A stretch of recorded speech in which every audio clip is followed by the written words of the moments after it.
Hello listeners, and welcome to another week on Chasm Converses. My guest this week is Sam Massacci.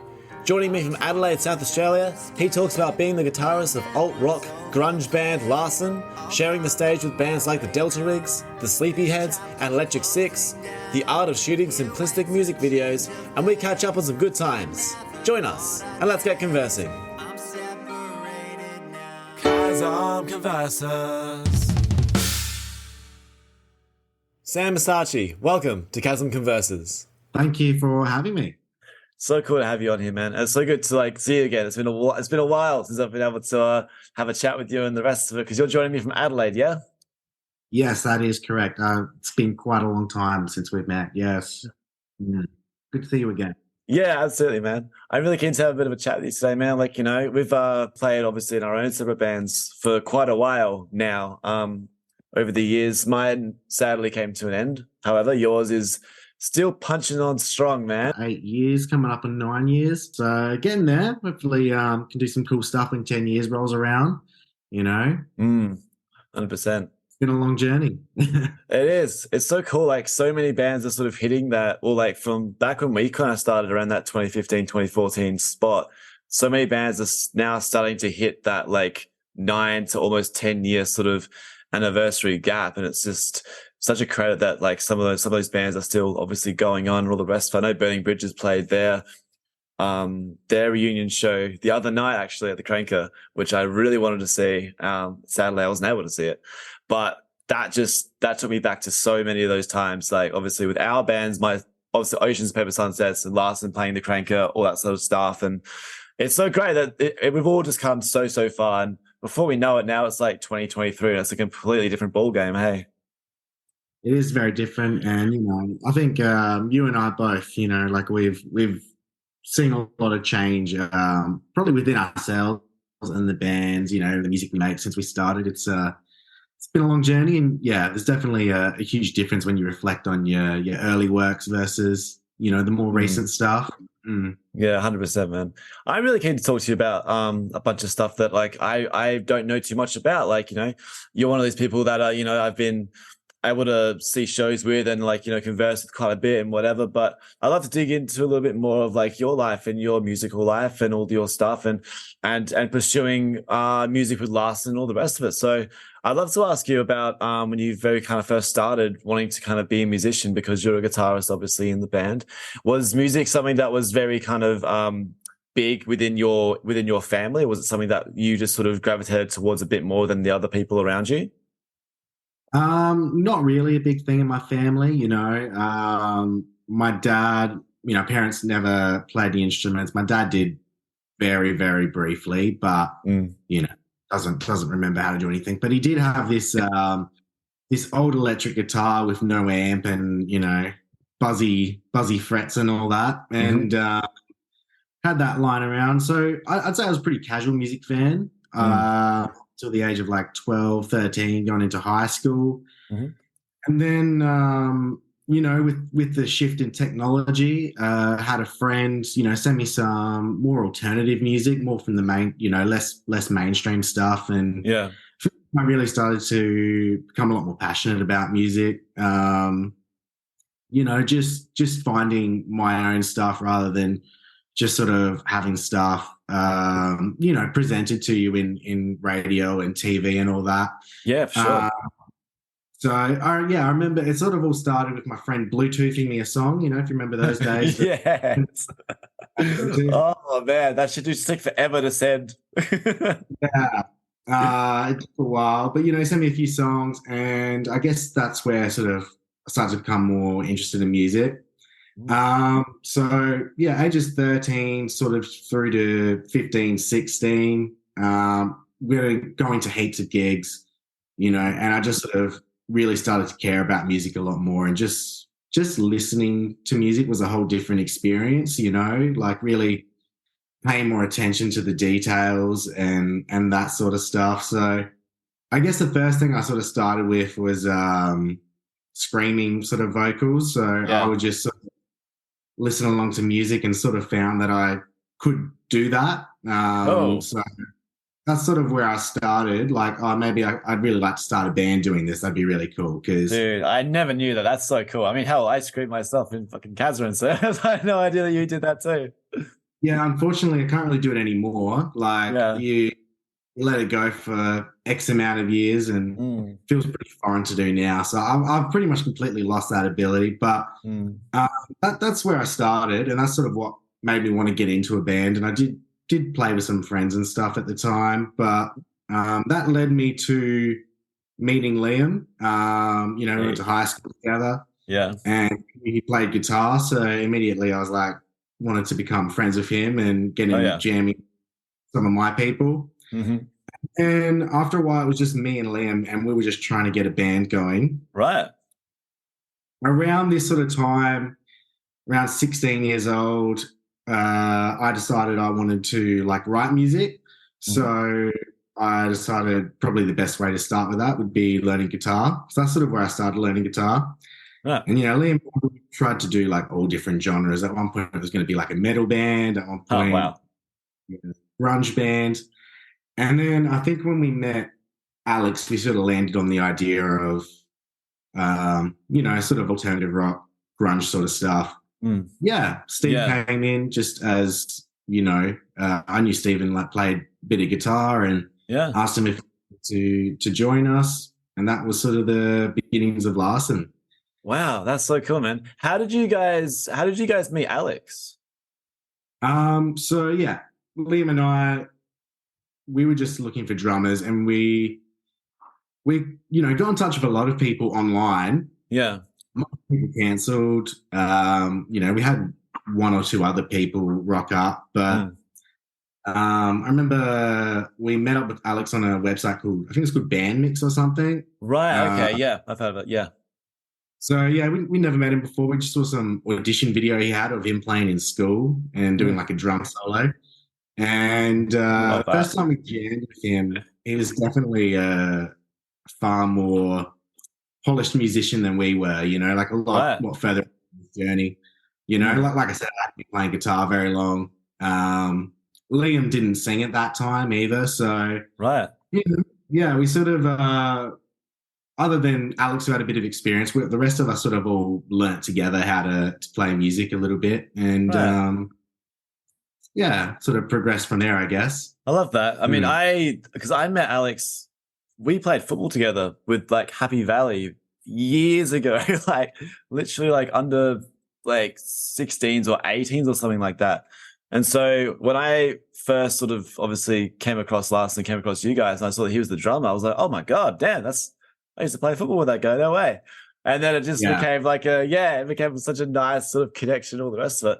That's so cool. Then you guys obviously all kind of came together from those sort of different avenues and all that sort of stuff and sort of branched out. And then I guess from there, just jumping straight into sort of like the gig scene after feeling confident enough to sort of start being like, it's always hard with it when you're in a band and you're kind of like, when do we play our first gig? Like, do we have to be like this kind of good, or do we have to be slightly professional? Or do we just sort of go for it and that sort of thing? But I definitely remember those earlier band practices, and we just like songwriting was just looking at the fretboard. I was self-taught. I didn't know what I was doing. It was just a lot of yeah, we'll see what happens if I put my fingers here. And yeah, haven't written anything before. Anything you come up with is like, oh yeah, that's something. That's cool. So it's almost easier in a way songwriting when you start. But hmm I remember feeling like we weren't quite ready yet. But Alex was definitely pushing for us to just do it. Perhaps having a bit more confidence and experience himself and having played gigs. mm. So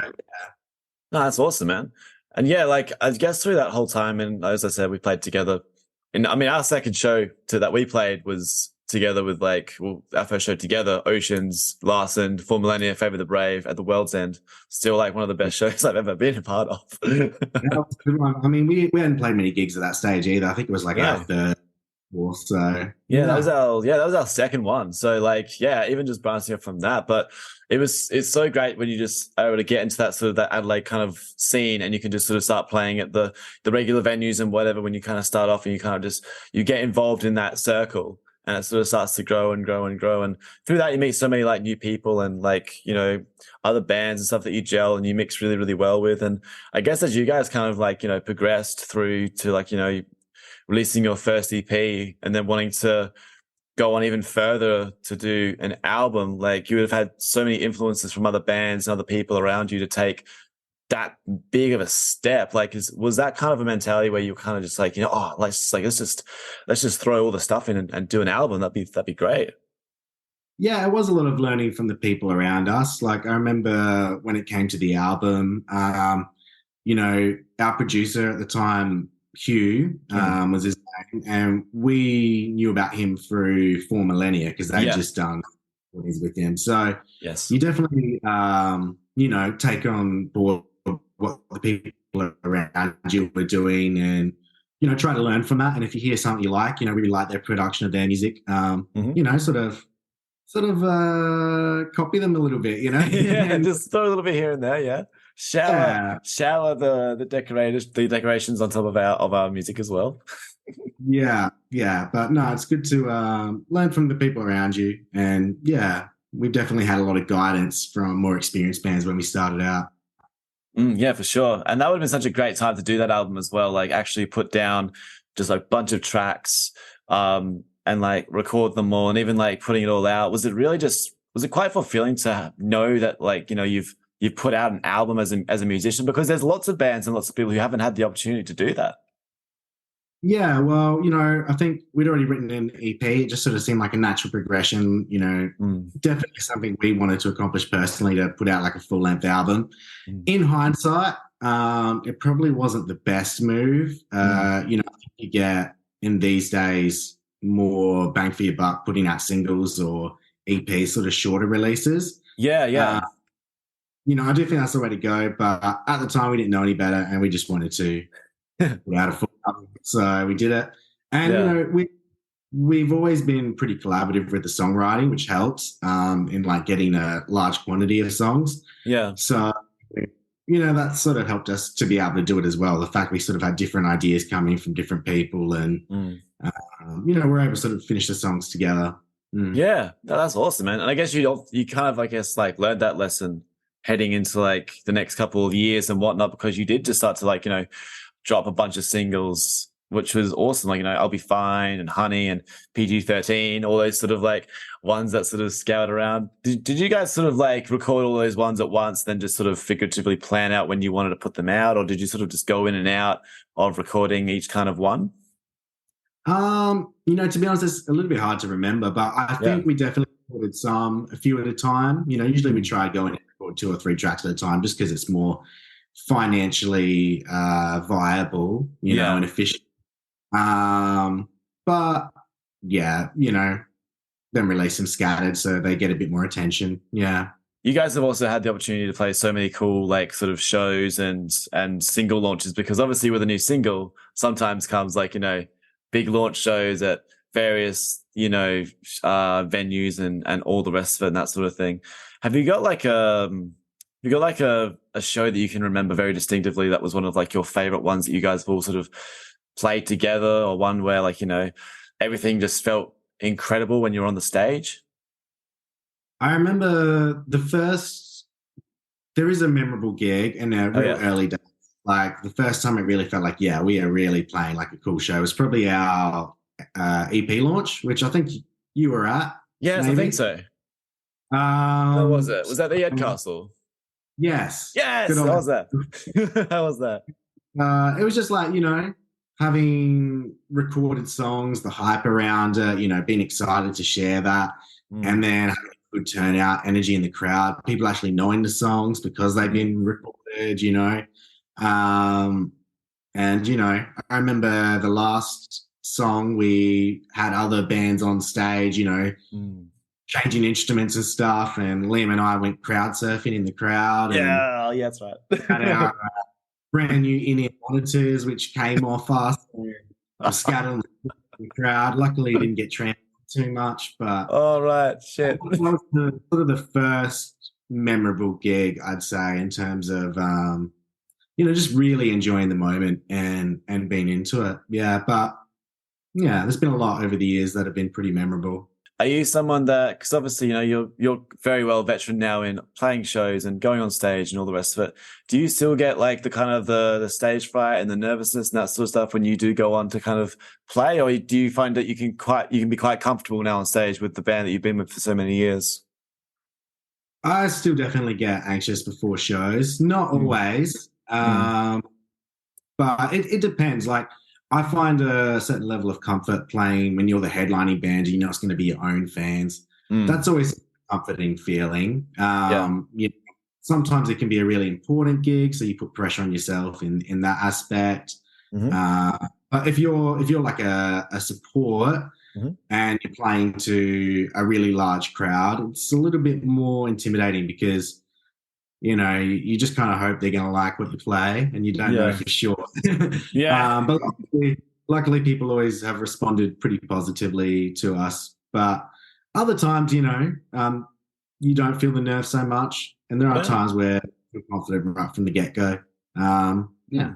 Yeah, no, I completely understand that, man. Sometimes you can just like be very clammy and like, oh God, I'm on stage again. And sometimes you get up there and it can be just incredibly comfortable. So it's always such a switch dynamic. But I feel like the nerves really for performers and stuff never really go away. But you can sort of just start to, I guess, develop maybe like a certain comfort in it when you do kind of find yourself um in those situations. But yeah, no, it's as I said, like it's so cool that that's sort of how you guys have sort of transitioned and how you've molded things together. And then like, I obviously loved the Pixies cover that you guys did, Where Is My Mind? It's like, obviously one of your most popular songs as well. And the video that you did for it is again so simplistic, but just such a good watch. And as I said, it's been viewed by so many different people.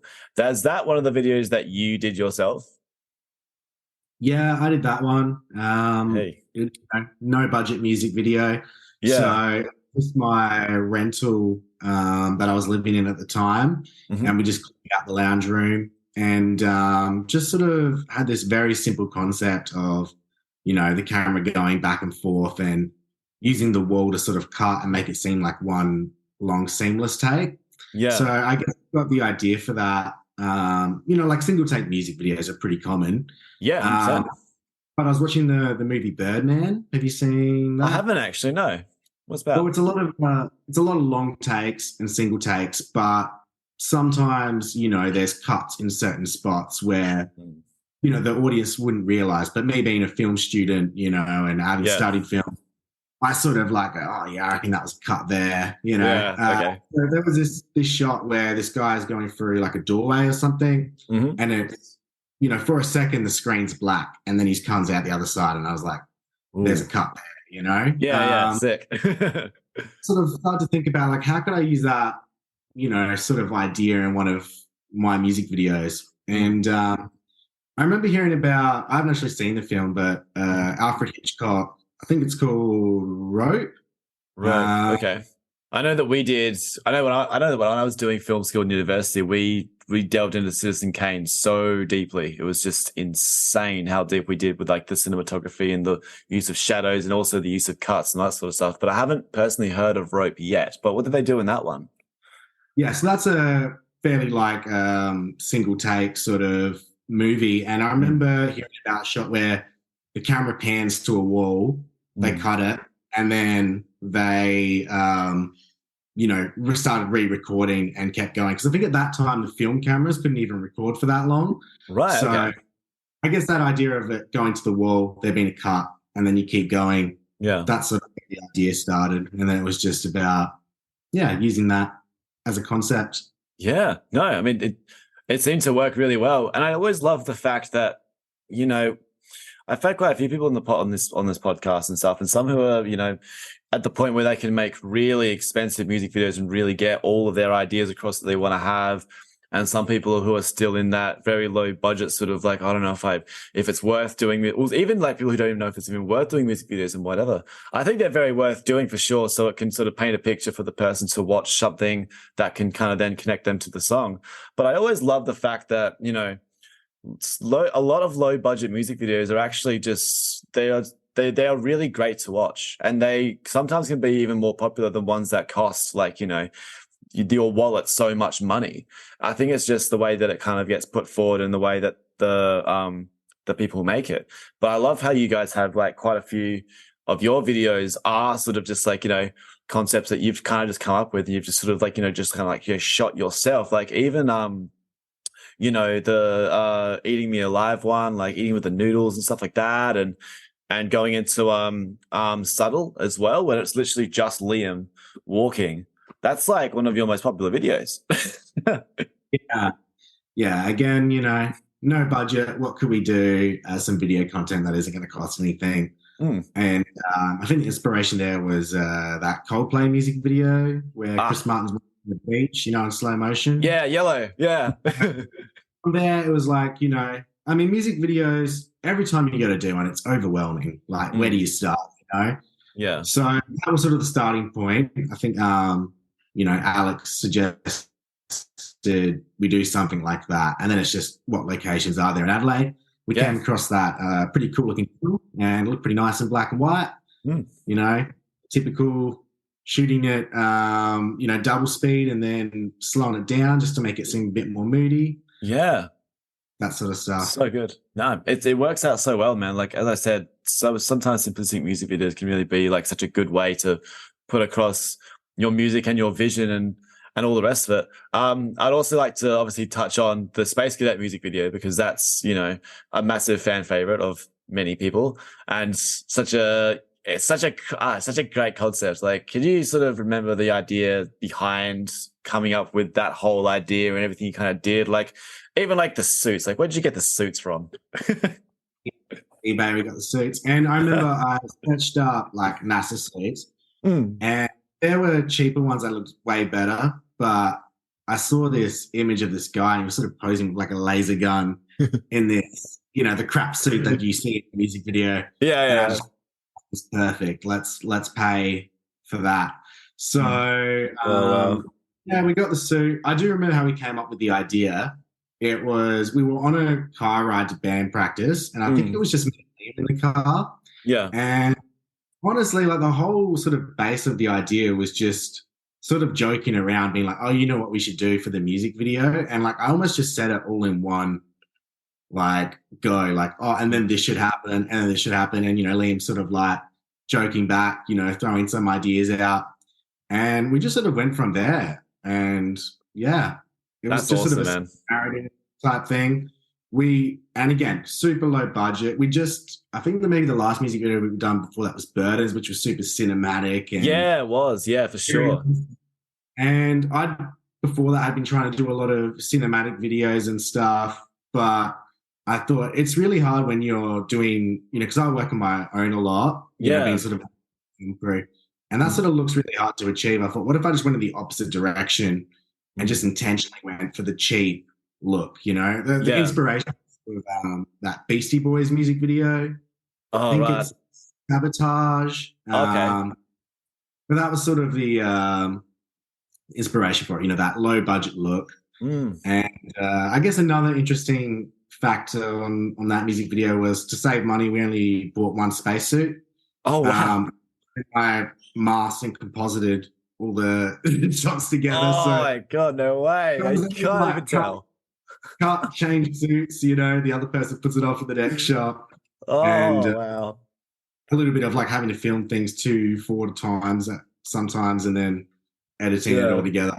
So, that's awesome. The absolute art of just cinematography. I love that. It's flawless. You couldn't even tell. It saved us a couple $100 on suits. That's good. Oh, 100%. No, dude, that's blown my mind. That has wonderful. I mean, I know I remember doing the Your Sincerely video clip was great. Mainly because I got to be an extra in that with Tosh, which was really, really fun. And that was done with an outside source. That was other who shot that one? I can't remember exactly who they all were. Her name was Katrina Penning, was the DP that one. Yeah. Alderson directed it. I'm sure there was a lot of people involved in that. I can't remember off the top of my head, but they're all credited in the YouTube 100%. Video. Yeah. It was just such a fun concept that we all were just like dressed up like Liam, and just like getting chosen if we were going to be like, the new lead singer of the band. I think a bunch of people left that left that shoot all wanting nose rings, me included. So, Yeah, it's a good look, you know. it is, yeah. I just like had it in. It was just obviously like a fake one, but I was kind of like, man, this actually kind of looks quite nice. I might leave it in for a bit. Let's see how it goes. But no, yeah, as I said, I love your guys' concepts for your music videos because they're just so fun and they're just like, everyone really sort of enjoys this. The stories are quite fun as well. And as I said, they're done to the budget that you guys want to kind of do them with. And as it shows, it doesn't really matter too much how low it is or how high it is, because as long as the concept and the idea comes across, people like to listen to it, people like to watch it. And it's a massive credit to yourself as a filmographer and a videographer, and that sort of thing as well. I mean, obviously, I was able to work with you briefly for 2 little promo videos for Kazran back in the day, which was nice. The old Hear Me shoot with Mads Winter at Kuiper Forest. That was wonderful. Yeah, I love that. Some flowers on fire. Yeah. Oh yes, oh my goodness, the flowers on fire. I remember that being such a chore. Just did not think that concept through at all. It's like, if we just light the flowers, they should just burn. No, that's not how it works, man. It's a bit harder than we thought, but we got there in the end. We did. Yeah. It was great thinking that we did to just like put those little balls of stuff in the flowers. We're like, okay, no one's gonna see this. They look the same as the flowers, so it should be fine. Oh man. Even so. No, even so, I would love to, I don't think I want to ask you guys about, because you guys are very well versed in like, traveling and touring and going to play shows all over Australia and that sort of thing. Is touring and traveling around something that you really love doing? Are you sort of that kind of, you like that nomad kind of style of traveling and touring and playing shows in other states? Not really, to be honest. Like, I love playing live shows. So for me, if it means if I can travel to play an awesome show in front of a lot of people, I'll always take that opportunity. But, if I could do the same thing in Adelaide without all the travel, I would rather do that. But it is nice to, do some sightseeing and travel a bit. Yeah, get outside your comfort zone. Do you have a real favorite sort of spot or area that you sort of have been with the boys when you have had those opportunities to travel and tour and play with a bunch of different bands? We've done a few gigs in Tassie, and Tassie's beautiful. Okay.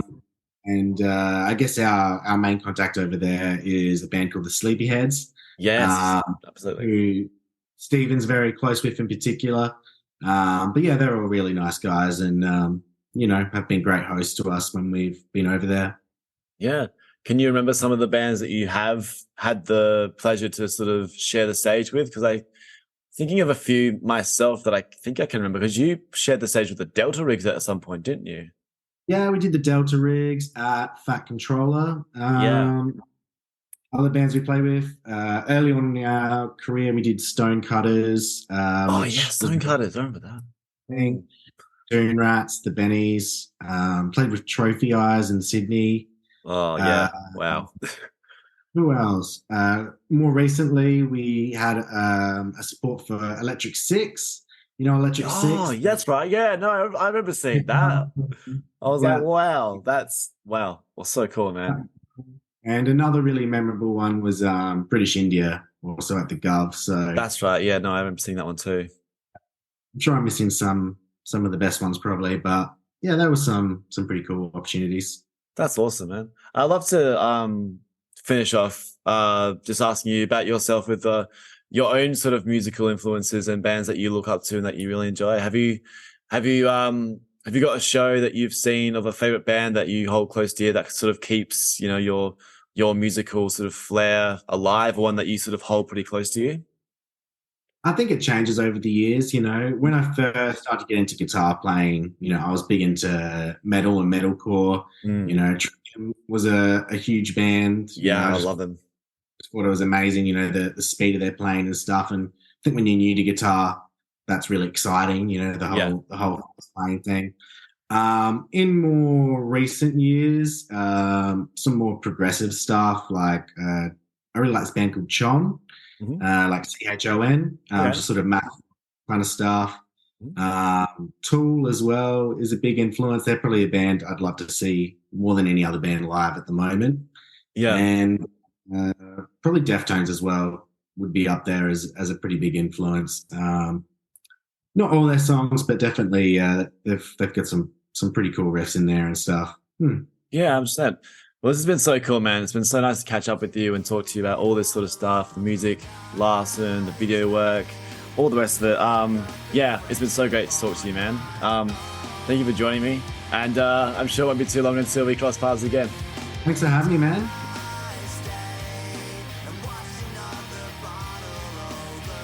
Thank you so much for tuning into the episode this week. I hope you enjoyed the conversation with Sam and myself. Go check out Larsen, listen to their music, and watch their videos. There are links in the description of this episode. Please leave a rating and or review for the show wherever you listen to your podcasts, and I'll see you next week for a new episode with a new guest here on Chasm Converses.